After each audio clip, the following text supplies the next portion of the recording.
જય સ્વામિનારાયણ. વડોદરા શહેરમાં શ્રીહરિના વિશે અનન્ય નિષ્ઠાવાન સત્સંગી નાથ ભક્ત હતા. તેઓનું મૂળ વતનનું ગામ કણભા હતું. વડોદરા રાજમાં રોજગાર અર્થે આવીને વસેલા. હાલ શિખરબંધ મંદિર છે તેની પાસે જ તેમનું ઘર હતું. પૂર્વજન્મના મુક્તાત્મા એવા નાથ ભક્ત ઉત્તમ કોટીના એકાંતિક ભક્ત હતા. જેમ જળમાં કમળ રહે તેમ અનાસક્ત ભાવે તેઓ સંસારમાં રહ્યા હતા. સંસાર વ્યવહારની વિષમ વેળા હોય તોય તેઓ ભારે ધીરજપૂર્વક ભક્તિ કરતા. શ્રીજી મહારાજના સ્વરૂપની નિષ્ઠા, શ્રદ્ધા, વિશ્વાસ, મહાત્મ્ય, પ્રેમ અને નિશ્ચય અપૂર્વ અને અડગ હતા. નાથ ભક્ત જીવન નિર્વાહ માટે કપડાં વણવાનો ધંધો કરતા. પોતાના કામમાં તેઓ શ્રેષ્ઠ અને કુશળ કારીગર ગણાતા. જે કપડું બહુ ઉત્તમ બને તે શ્રીજી મહારાજને ભેટ ધરી દેતા.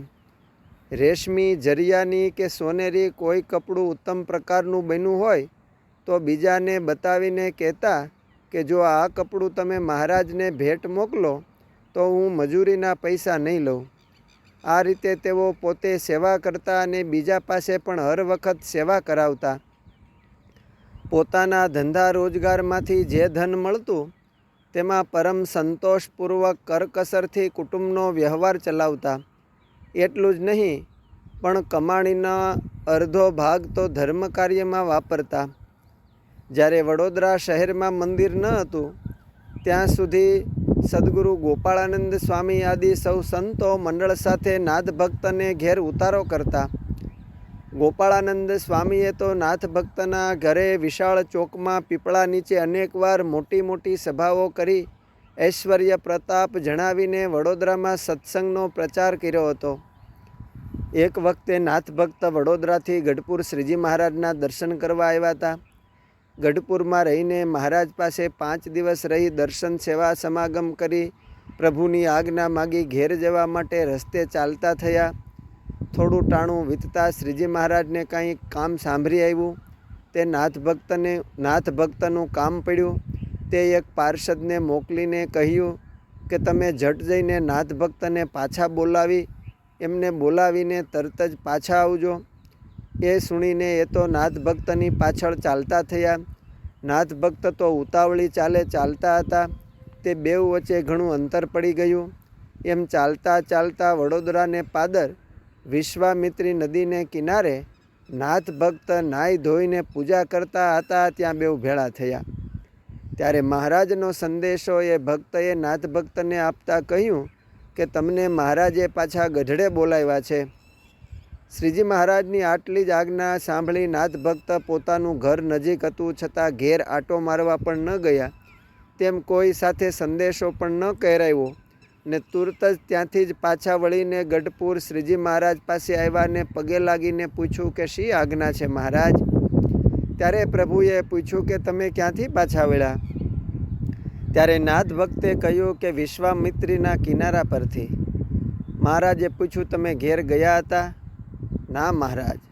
ફરી પૂછ્યું કે કોઈની સાથે ઘેર સંદેશો કેવરાવ્યો હતો કે નહીં? નાથ ભક્ત કહે ના મહારાજ.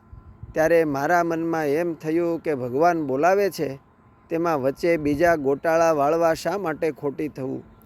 તેથી તુરત જ પાછો વળીને આપની પાસે આવ્યો છું. મહારાજ સભાજનોને કહે કે નાથ ભક્તની નિષ્ઠાને ધન્ય છે. ત્યારે બોલાવા જનાર ભક્તને મહારાજે પૂછ્યું કે તમે ઠેઠ ત્યાં સુધી ગયા ત્યારે પાછા કેમ ન આવ્યા?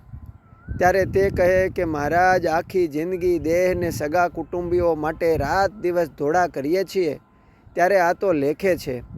એમ મહાત્મ્ય સમજી ત્યાં સુધી ગયો અને આપે કહ્યું હતું કે નાથ ભક્તને બોલાવીને જ આવજો. એ આજ્ઞા પણ મારે બરાબર પાળવી જોઈએ. તેથી ત્યાં સુધી ગયો. આ વાત સાંભળી શ્રીજી મહારાજ કહે કે તમારી શ્રદ્ધાને પણ ધન્ય છે. પછી નાથ ભક્ત થોડા દિવસ ગઢડા રહી શ્રીજીની આજ્ઞા થઈ ત્યારે ઘેર ગયા. પોતાને જેવા શ્રીજી મહારાજના નિશ્ચય, નિષ્ઠા અને મહાત્મા હતા તેવા જ પોતાના સહવાસમાં આવનારને પણ તેઓ કરાવતા. આવા અતિ દ્રઢ આગ્રહવાળા હતા.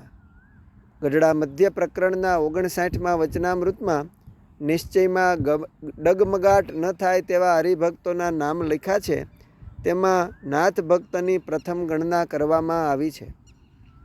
નિષ્કુળાનંદ સ્વામીએ ભક્ત ચિંતામણીના પ્રકરણ 124ની પંક્તિ 5-6માં વડોદરાના પ્રેમી ભક્તો સાથે મુક્તરાજ નાથ ભક્તને ચિંતવતા લખ્યું છે કે વડા ભક્ત વડોદરા માઈ જેને અતિ હેત હરિ માઈ કણબી ભક્ત કહીએ વનમાળી જેણે બીકા જગતની ટાળી નાથજીને વળી વનમાળી પ્રભુ દાસની ભાવના ભાળી ભગવાન દાસને કેસુર પીતાંબર ભૂખણ જરૂર.